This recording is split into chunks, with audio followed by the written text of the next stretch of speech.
agus tá scéalaí bheag go bháin eile sin méid a bheith domna.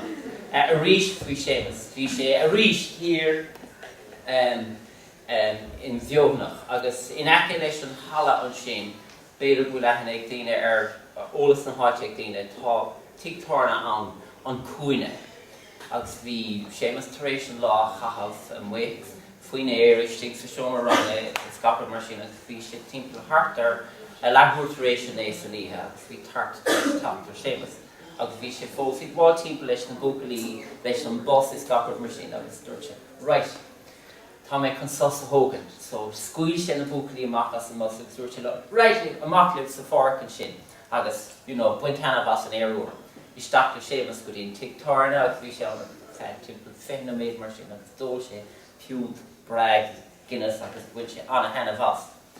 Fáile bhí sé stig dairg na bucailí sort corahónach agus bhí sé ag dír gáil le cad a dhéanamh. So chunig siad bhí canna Coca-Cola full istigh sa fáric. Cad a dhéanamh siad chuir siad sús mala in aice leis an mhóthar. Agus sin an céad rud eile bhí sin gur clocha a bhú agus iad a chahabh chun an canna a bhúla. Agus de réir a chéile bhí na bucailí clocha a bhaint as an balla a bhí in aice leis an mhóthar chun gomach go leor clocha cáil a chahabh. Agus an tar éis den ó méid gan dá bhí Paul Mór. Cad a tharla tháinig an fearmór gur leis an fór.